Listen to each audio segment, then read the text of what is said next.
in a nursing home. I don't like it here because it's for old people and I don't feel I'm old enough to be in here. I don't like the food. It's, the highlight of the week is bingo, 3 times a week, which lasts about an hour. That's it. The television is crap because there's only 3 stations, you have no freedom. I don't know what support you could get in here. I said about the food that it's horrible for old people, smashed up and squashed up. And that's the only thing you've got to look forward to, is the meals. Because every time someone comes down, we look into that, we'll find out next month or next year, or, instead of getting someone a definite date, that something will be done. Oh no, you'll see this person next month, or you'll see this person in 6 months' time. It's not enough. Time isn't moving on, it's just standing still in here. And what kind of things have we been doing together that have kind of been working towards helping you with the issue you're having? You're trying to help me to get back to the community, get back to my own home, get myself in order, get all my bits and bobs in order, to get over here. Of course it is, because you've got no one else to talk to. You've got no one to air your grievances to.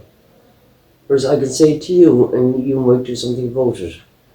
You write it down, you listen to me. Do you know what I mean? Whereas here you can't talk to anyone about your grievances because they're all too busy doing their own jobs. You've spoken about it, you've given me leaflets on being the ward of court and getting over here and what I wanted to do. I look forward to seeing you because I see a light at the end of the tunnel. If I didn't see you, I'd be mental. Do you know what I mean? Because you're just the same thing down here every day, every week, every month. There's no variety. Do you know what I mean?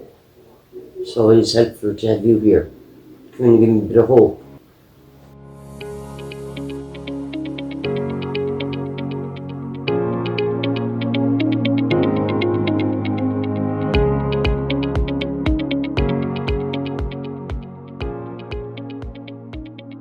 I presented to my local public hospital on Christmas Eve because my husband was so afraid of what was happening to me. I couldn't walk. I had dreadful pain in my hip. He called the ambulance. Ambulance brought me down. Now, up to then, I had never considered ageism in any way. I was 70, but I was a confident, outspoken 70-year-old, thought I didn't look my age, was always treated with respect and dignity. Unfortunately, in the hospital that morning, I got a moment of insight. And the insight was the way older people are treated at times, treated with a total lack of respect. I was categorized as somebody with a neurological disease and a pain in my back. They didn't listen to what I was saying. They didn't look at the evidence in front of them. I felt totally and utterly degraded, to tell you the truth. And I felt a lack of a respect coming from the medical people, and it was actually quite shattering. I felt totally degraded in the sense that I wasn't being listened to, and that for me was, again, awful. I was used to being listened to. I was used to treating people with respect and being treated with respect. I think that was the least I expected when I went to hospital. I didn't get what I expected. I didn't get an x-ray. I was brushed aside, and that made me feel cross and outraged. But I felt it wasn't the time nor the place to make a scene. So I left feeling frustrated, annoyed, let down by the system. I went to A&E at about 8:30 on Christmas Eve morning, presenting with the classical signs, actually, of a fractured hip. Now, when I went to A&E, I expected to be triaged pretty quickly, seeing as I was brought in by ambulance. That didn't happen. I had to wait for an hour to be triaged. When I was triaged, the nurse actually did not focus on the falls that I had, which I thought were extremely important. She focused on older problems that I had with my back. She asked me about those. She asked me about painkillers. She sort of was not listening to what I was saying. So I felt really frustrated, but I said, look, I'll be seeing the doctor shortly. I'll be able to explain to him. After that, I was put for 2 hours waiting in front of a television. Nobody came along to tell me what was happening. There was no communication whatsoever. Finally, when I saw the doctor, he spent all of 5 minutes with me. He looked at the nurse's notes. Again, he wasn't listening to my voice. He wasn't listening to the fact that I had 2 falls, that I was very worried by the fact I couldn't put any weight on my left side whatsoever. He went off, he disappeared for about a quarter of an hour.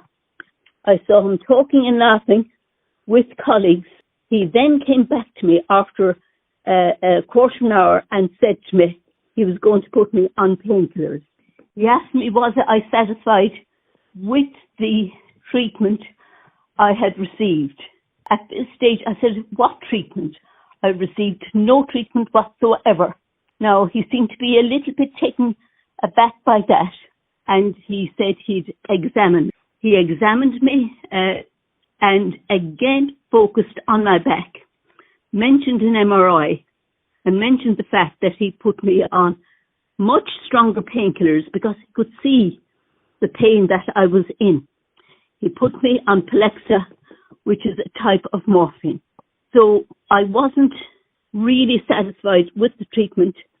I thought the least I should have had expected was an X-ray. But at this stage, I was exhausted. I've been 4 hours in the hospital with no results whatsoever. So my experience was extremely negative. I got in touch with the Patients Advocacy Service after my operation for a total hip replacement. I had decided that I was going to write a letter of complaint to the hospital concerned. I rang the Patients Advocacy Service. A lady answered, listened to my story, and immediately I felt I was going to get help with the whole process of letter writing, of meetings, etc. So that is my experience of how I got in contact with the Patients Advocacy Service. They helped me, I think, in 4 different ways altogether. Firstly, the lady informed me about the HSE policy, your service, your story. Then helped me with drafting the letter. The advice I got was invaluable. I got advice on how to make a formal complaint, asking for a clinical review. I was completely helped with the editing, the language, etc. that is used. Again, the lady who helped me talked about advocacy, which I really didn't know anything about.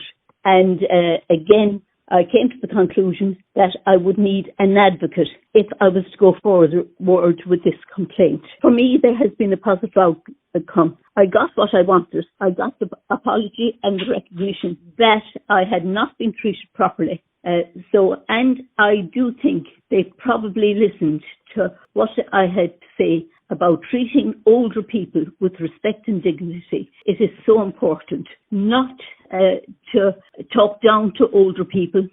So hopefully going forward, I have made some difference for myself and for people at large.